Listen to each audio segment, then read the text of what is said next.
تو کیوں لوگ بد دعائیں لیتے ہیں اور کیوں کر کے لوگ اتنا سخت اپنے آپ کو بنا لیتے ہیں کہ وہ نیک صالح اور پاک لوگوں کے بارے میں بھی ان کے نظریات اس طرح کے ہو جاتے. یاد رکھیں جیسا کریں گے پھر ویسا بھریں گے. بولیں بھی سوچ کے, چلیں بھی سوچ کے, مخالفت بھی کریں تو سوچ کے, اور اتنی جتنی کسی کی بنتی ہے.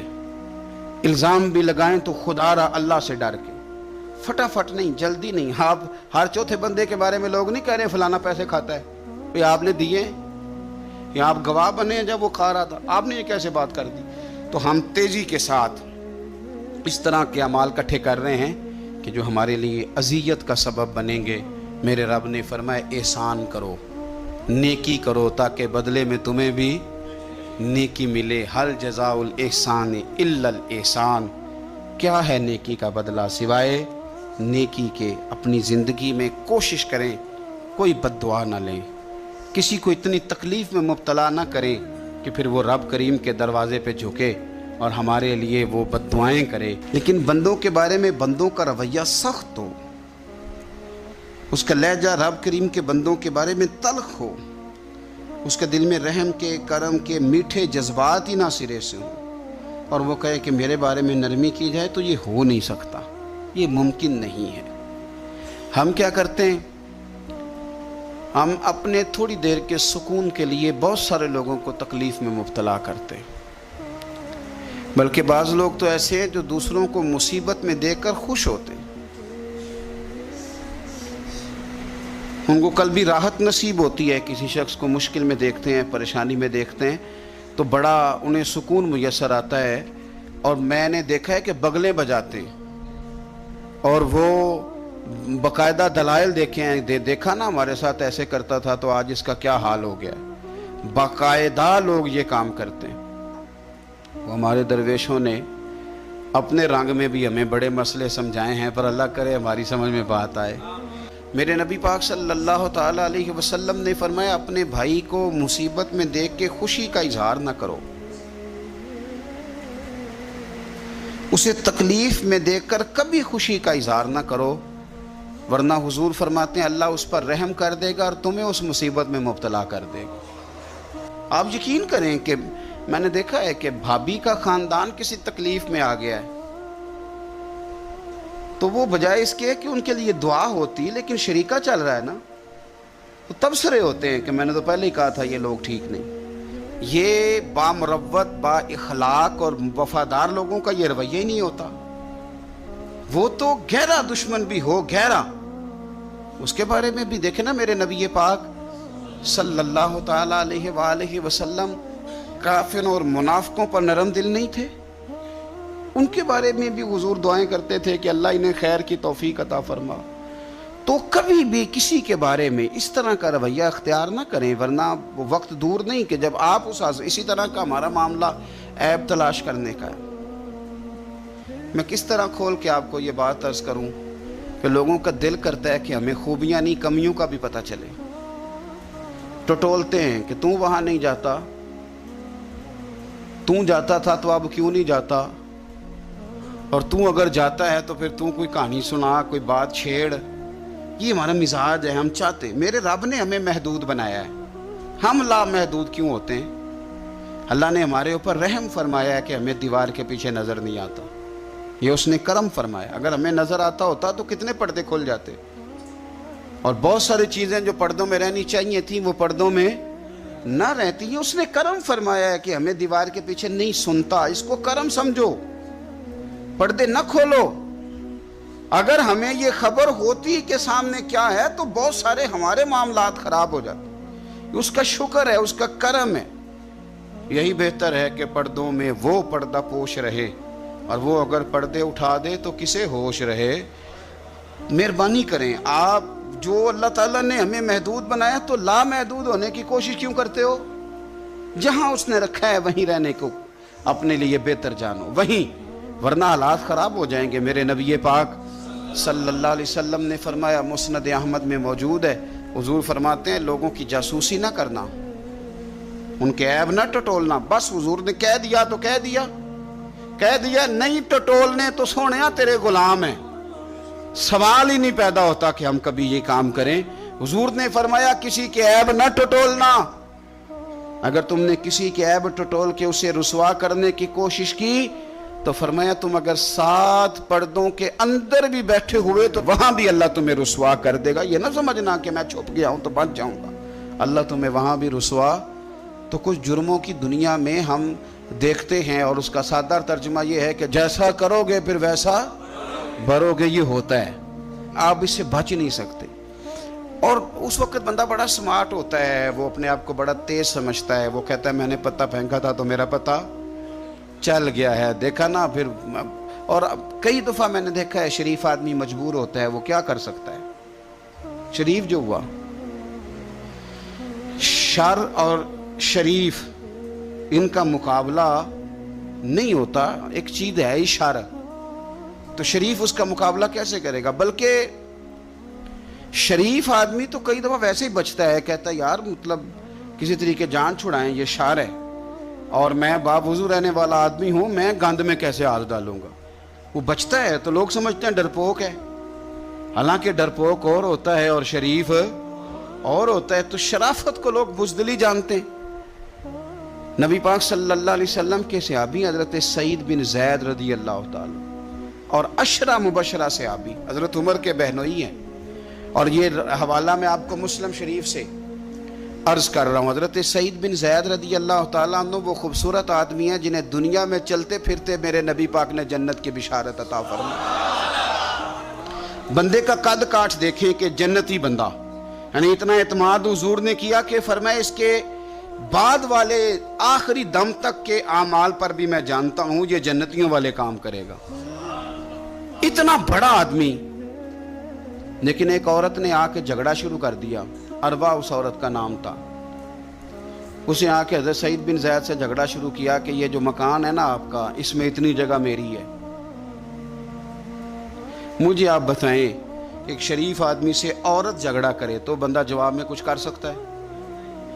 अब मेरी बात को समझें, अब शरीफों की मजबूरियां तो समझें कितनी ज्यादा हैं। भाई एक औरत आ गई, उसने दावा कर दिया, अब बिना वजह इंसान कटहरे में खड़ा हो जाता है। यहाँ को बंदा आगे कह देता, कहता जी मैंने 20 लाख रुपया लेना है, तो शरीफ आदमी उधर क्या करेगा।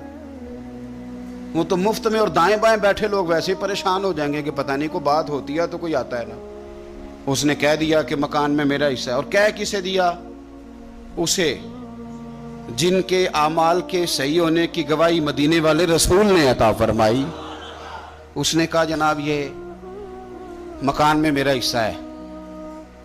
अब हज़रत सईद बिन ज़ैद रज़ी अल्लाह ताला अन्हु फरमाने लगे ये ज़मीन इसी को दे दो,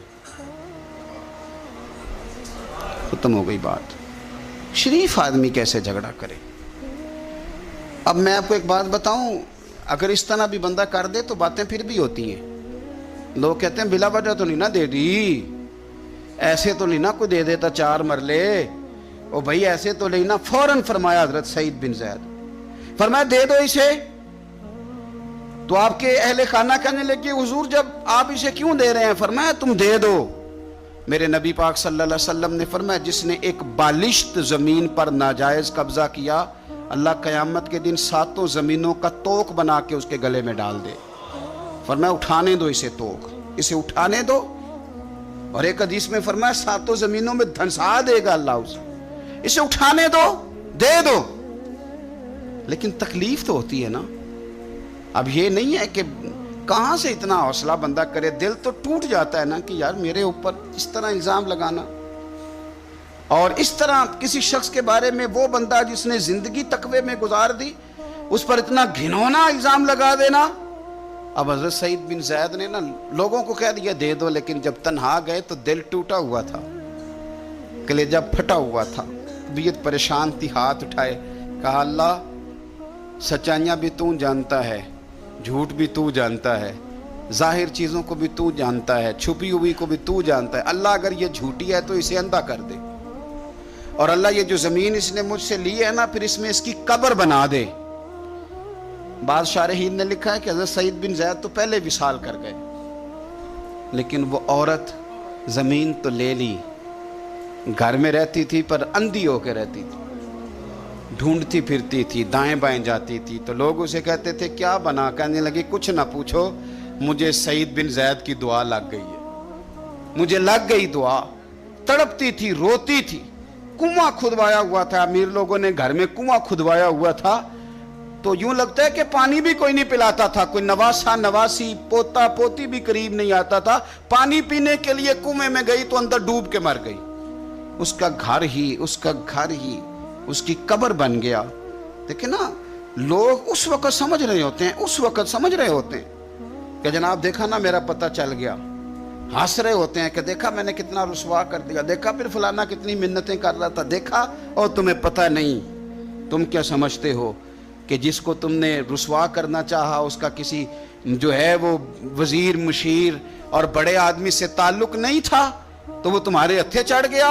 याद रखना, अगर उसका वजीरों मुशीरों से ताल्लुक नहीं ना गरीब का, तो अल्लाहु वलियुल लज़ीना आमनू, अल्लाह तो वारिस है कि नहीं मोमिनों का? अल्लाह तो वारिस है कि नहीं मोमिनों का? नबी पाक तो वाली हैं कि नहीं अपनी उम्मत के? तो तुम किस तरह समझते हो कि बंदा और वारिस शाह मान करी ना वारसादा, रब बेवारसा करके मार दई। तो हम जब चल रहे होते हैं ना, तो फिर तो हमारी कद काट का कौन मुकाबला करे, और जब हम चढ़ जाएं हवा के घोड़े तो फिर कौन हमारा रुख फेरे। लेकिन याद रखना, एक कदल करने वाली जात है, जब लगामें खींचती है तो फिर लोगों को कोई चारा। अपनी जिंदगी के अंदर कभी भी कोई काम ऐसा ना करें, कभी भी। आगे बढ़ता हूं। बसरे का गवर्नर हज्जाज बिन यूसुफ बड़ा जालिम आदमी था, तो हजरत सईद बिन जुबैर रदी अल्लाह ताला अन्हु एक ताबी बुजुर्ग थे, तो आप ना उसके गलत कामों पे उसे टोका करते थे। हमारा ये मसला होता है कि जब हमें को टोकता है तो हमें जिद चढ़ती है, ये नहीं देखते कि मैं पहले देख लो मेरी कहीं कुताई पे तो नहीं टोक रहा। वो जालिम था, आप उसे टोकते थे। तो जब रोक टोक होने लगी तो ये जो बादशाह किस्म के लोग होते हैं, इनकी ख्वाहिश होती है कि हमें पूछने वाला कोई ना हो। रोक टोक बड़ी तो उसने बुला लिया हजरत सईद बिन जुबैर रदी अल्लाह ताला अन्हु को, बुला के कहने लगा मैं आपको कत्ल करूंगा। तो आप फरमाने लगे जिस तरह तू मुझे कत्ल करेगा ना, मेरा रब भी तुझे उसी तरह ही कत्ल करेगा। अल्लाह वाले थोड़ा किसी से डरते हैं, वो उसी तरह तुझे कत्ल करेगा। कहने लगा हजरत सईद बिन जुबैर रदी अल्लाह ताला अन्हु से कि अगर आप मुझसे माफ़ी मांग लेंगे तो मैं आपको छोड़ दूंगा। तो आप फरमाने लगे माफ़ी तो मैं रोज़ मांगता हूँ, पर सिर्फ अपने रब से। तुझसे काहे की माफ़ी मांगू, किस बात की तुझसे माफ़ी मांगू? कहने लगा फिर आप बाज जल्लाद से कहने लगा इसे कत्ल करो। आपने हंसना शुरू कर दिया। तो वो कहने लगा हंसते क्यों हो? फरमाने लगे तेरी जुर्रत पे हंस रहा हूं कि खुदा का कमजोर बंदा हो के तू किस तरह की जुर्रत के साथ बातें कर रहा है कि मैं तुझे कत्ल करा दूंगा। उसने कहा पकड़ो, और गुस्से में आ गया, पकड़ो और इन्हें कत्ल करो। जब कत्ल करने लगे तो आपने मुंह काबे की तरफ कर लिया और पढ़ा इन्नी वज्जहतु वजहिया लिल्लज़ी फतरस समावाति वल अर्द हनीफम वमा अना मिनल मुशरिकीन। काबे की तरफ मुंह करके ये दुआ पढ़ी तो कहने लगा अच्छा इसका रुख फेर दो काबे से। तो आपका जब रुख फेरा तो आप फरमाने लगे तो बड़ा ही बेवकूफ़ है, फ़इन्नमा तुवल्लू फसम्मा वजहुल्लाह। तुम्हें पता नहीं मुंह जिधर भी करे अल्लाह उधर ही होता है। तू बड़ा बेवकूफ़ है, तू काबे से रुख फेर के समझते है कि अल्लाह कोई माज़अल्लाह मुक़य्यद है। इधर रब तो हर तरफ है, जलवा तेरी ज़ात का कू बकू है। मैं जिधर देखता हूँ उधर तू ही तू है, जिधर देखता हूँ उधर। जे मैं तेनू अंदर जाना तो फिर मुक़य्यद जाना, तो जे मैं तेनू बाहर जाना तो अंदर कौन समाना। अंदर भी तू है ते बाहर भी तू है ते बुल्ला कौन नुमाना। फरमाया कि भाई हर तरफ ही अल्लाह। अब उसने पता क्या किया, आपको जब कत्ल करवा रहा था ना तो हज़रत सईद बिन जुबैर ने हाथ उठाया कि अल्लाह मेरे बाद इसे किसी और को कत्ल करने का मौका ना देना, मैं इतनी बात किसी और पर इसे मुसल्लत ना करना। हज़रत सईद बिन जुबैर कत्ल हुए, शहीद हुए तो इतना खून बहा, इतना खून बहा कि खून बंद ही नहीं होता, इतना खून। वो कहने लगा वजीरों से, मुशीरों से, तबीबों से कि इतना खून। तो वो कहने लगे बादशाह ये खून बताता है कि ये बंदा तुझसे डर के नहीं मरा, वरना तो तलवार बंदे के करीब आती है तो खून खुश्क होता जाता है, वरना तो हुक्म होता है सजाए मौत का तो लोगों के कपड़े ढीले हो जाते हैं, जिस्म कमज़ोर हो जाता है। یہ بندہ نڈر تھا، اس لیے اتنا اس کا خون نکلا ہے کہ اسے کوئی ڈر نہیں تھا۔ حضرت سعید بن جبیر کو قتل کرنے کے بعد نا حجاج بن یوسف 15 دن زندہ رہا ہے، صرف 15 دن۔ کینسر ہو گیا پیٹ میں، اتنی تکلیف ہوئی کہ جس بیماری کو آج آپ کینسر کہتے ہیں، کہ کسی کی سمجھ میں نہیں آتا تھا۔ طبیب گوشت کی بوٹی ڈالتا تھا دھاگے کے ساتھ پیٹ میں، تو باہر آتی تھی تو وہ گل سڑ کے باہر نکلتی تھی۔ اس کے اپنے بھی اس کے کمرے میں نہیں جاتے تھے۔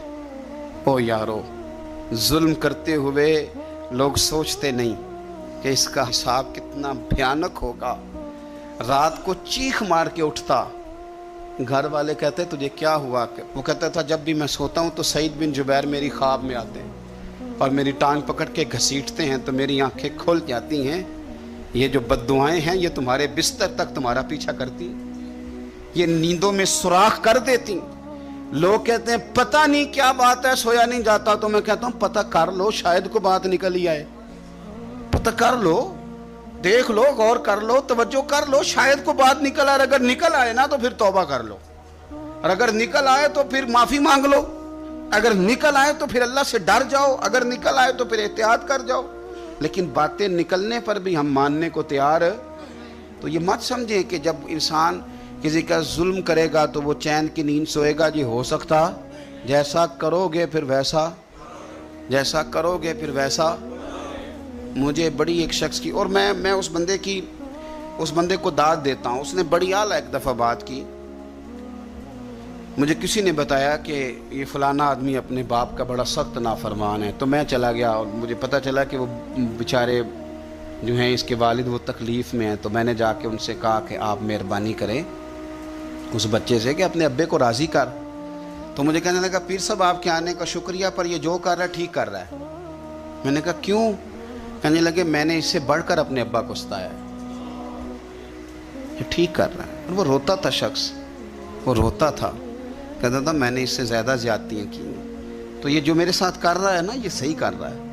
یہ میری بہو کے سامنے جب مجھے برا بھلا کہتا ہے تو یہ میری سزا، یہ میرا بنتا تھا، میرے ساتھ ہونا چاہیے تھا۔ یہ اپنے بچوں کے سامنے جب میرے ساتھ سخت رویہ اختیار کرتا ہے تو یہ جو ٹھیک کر رہا ہے جو بھی کر رہا ہے۔ لیکن میں نے اس کے بیٹے کو کہا، میں نے کہا پتر جہاں تیرا والد آج کھڑا ہے تو بھی کل یہیں کھڑا ہونا چاہتا ہے، تیرا بھی ارادہ ہے کہ اسی جگہ کل تجھے کھڑا کیا جائے اسی کٹہرے میں؟ کہنے لگا نہیں۔ تو میں نے کہا پھر تو اللہ پہ چھوڑ، تو کس چکر میں پڑ گیا؟ آپ یقین کریں، آپ سکون دیں، دل پہ ہاتھ رکھ کے اپنے آپ سے پوچھ لو کہ ماں باپ جن کے چلے گئے وہ راضی گئے؟ نہ کسی کو بتانا، نہ کسی سے ذکر کرنا، وہ اپنے آپ سے پوچھ لو۔ اگر وہ راضی نہیں گئے تو پھر قبروں پہ جاؤ، پھر ان کے لیے دعائے مغفرت کرو، پھر قبر پہ ہی بیٹھ جاؤ۔